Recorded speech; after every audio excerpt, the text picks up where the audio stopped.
Bonjour à tous et à toutes, j'espère que vous allez bien. Par la grâce de Dieu, moi ça va nickel. Donc aujourd'hui, toute nouvelle vidéo, on va aborder ensemble le thème suivant. Nous allons voir pourquoi l'église du 7e jour est une secte. Bon, tout d'abord, qu'est-ce qu'une secte? Une secte, c'est une doctrine qui est inspirée par des démons qui tout simplement puisent sa source dans l'antichrist. À partir du moment où, que ce soit une église, un mouvement religieux, tout esprit qui confesse que Jésus-Christ n'est pas le Fils de Dieu et que l'Esprit Saint n'est pas le consolateur est une secte. Est-ce que c'est le cas forcément des adventistes du 7e jour? Non. Pour eux, Jésus-Christ est Dieu. C'est très bien, mais il y a il y a un problème. Parce que quand on creuse en profondeur sur leur enseignement, sur leur doctrine, il y a plusieurs points à revoir qui sont faux. Premièrement, le point le plus important et le plus grave, selon moi, c'est le fait qu'ils ont prédit le retour du Seigneur Jésus-Christ, qu'il devait, selon eux, revenir en 1844. Donc, selon eux, Jésus-Christ devait revenir en 1844. Or, qu'est-ce que la Bible nous dit? Quand même, un ange du ciel, dans Galates, vous annonce un autre évangile que nous vous avons prêché, qu'il soit maudit, qu'il soit anathème, qu'il soit voué aux enfers. Et qu'est-ce que la Bible nous dit? Que le Fils ne sait pas quand il reviendra. Seul le Père le sait. La date du retour du Seigneur. Donc si même Jésus-Christ ne sait pas quand est-ce qu'il reviendra, comment voulez-vous qu'un homme qui se prétend être prophète, comment voulez-vous qu'il prédise le retour du Seigneur Jésus-Christ? Donc déjà, rien que ça, vous pouvez comprendre que c'est une secte, que l'église adventiste du 7e jour est une secte. Pourquoi? Parce qu'ils prédisent le retour du Seigneur alors que ni les anges du ciel, ni le Fils, et encore moins un prophète, peuvent prédire le retour du Seigneur Jésus-Christ, et que la Bible nous prévient qu'il viendra comme un voleur dans la nuit.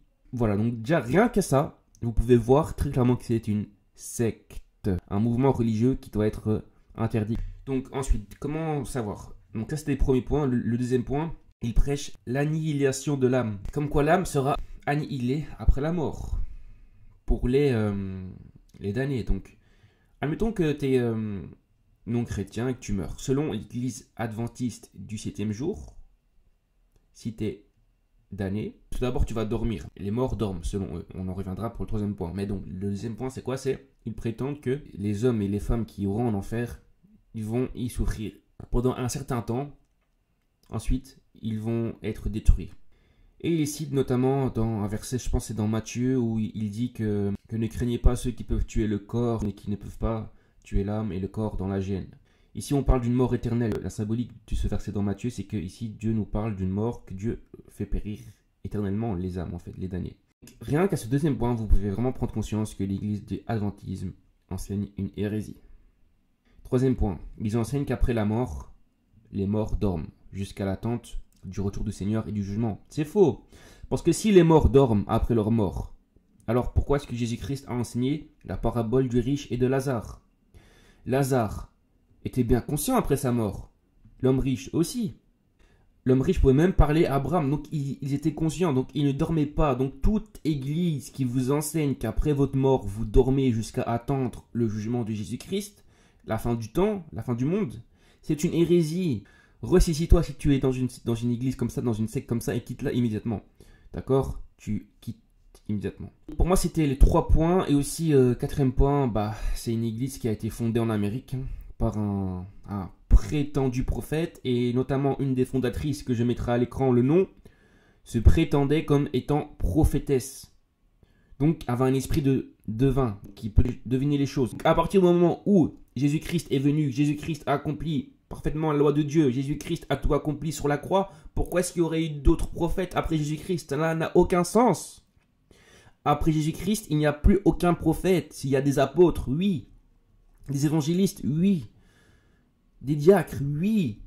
Des personnes consacrées, oui. Mais à partir du moment où, après Jésus-Christ, quelqu'un se prétend être un prophète envoyé de Dieu et qu'il vous annonce un message, un évangile, mais en fait, c'est faux, c'est une hérésie. Ressaisissez-vous.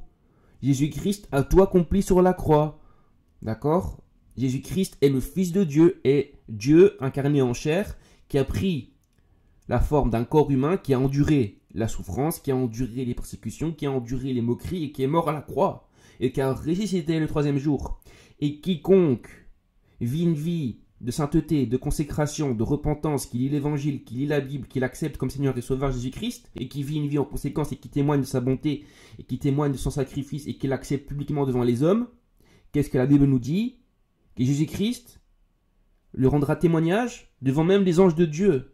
Donc si toi tu es chrétien, que tu meurs, sois sans crainte, parce que Dieu te rendra témoignage devant le Père, devant les anges. Pourquoi? Parce que tu l'as accepté publiquement et tu as vécu une vie en conséquence.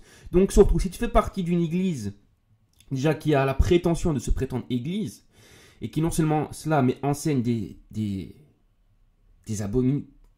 mensonges, quoi, quitte immédiatement ce mouvement. Donc la première secte que je vous montre actuellement à l'écran, c'est l'église du 7e jour. Si tu fais partie de cette église, quitte là immédiatement et arrête de donner ton argent. Ce sont des sectes qui sont même pas chrétiens. En tout cas, les fondateurs de ce mouvement religieux qui sont peut-être des francs-maçons, des sataniques, qui ne savent même pas, et qui tout ce qu'ils souhaitent, c'est s'enrichir. Donc voilà, donc ressaisis-toi, et quelle est la véritable église de Dieu? C'est celle qui accomplit la volonté de Dieu, et qui suit la Bible, et qui suit Jésus-Christ, et qui ne rajoute rien de la Bible, et qui n'enlève rien. Dans Apocalypse, c'est écrit très précisément, dans le dernier verset, que si quelqu'un rajoute quelque chose de ce livre, ou l'enlève, Dieu lui retranchera son nom du livre de vie. Donc arrête tes bêtises. Si tu crées des sectes, des mouvements religieux, pense un peu à ta destinée éternelle. Pense un peu au jugement de Dieu, à la colère à venir. Pense un peu à l'enfer. Une souffrance éternelle, des flammes qui ne s'arrêteront jamais. Et une âme, c'est immortel, parce que nous avons été créés à l'image de Dieu. Donc arrête un petit peu de suivre ces sectes et quitte immédiatement ces mouvements sectaires. D'accord? Voilà, donc j'espère que vous avez aimé ce contenu. Je ferai d'autres vidéos simplement pour vous montrer quelles sectes existent et en tout cas qui se prétendent être chrétiennes. Donc aujourd'hui c'était tout simplement l'église du 7e jour. Je vous ai montré 4-5 points où vous pouvez vraiment prendre conscience que c'est une secte et qu'il faut absolument la quitter immédiatement. Amen. Merci infiniment d'avoir visionné. Si tu as aimé, tu peux liker, commenter, partager. Quant à moi, je te donne rendez-vous très prochainement pour de toutes nouvelles vidéos. Lis ta Bible, surtout mets-la en pratique et Amen. Gloire à Dieu.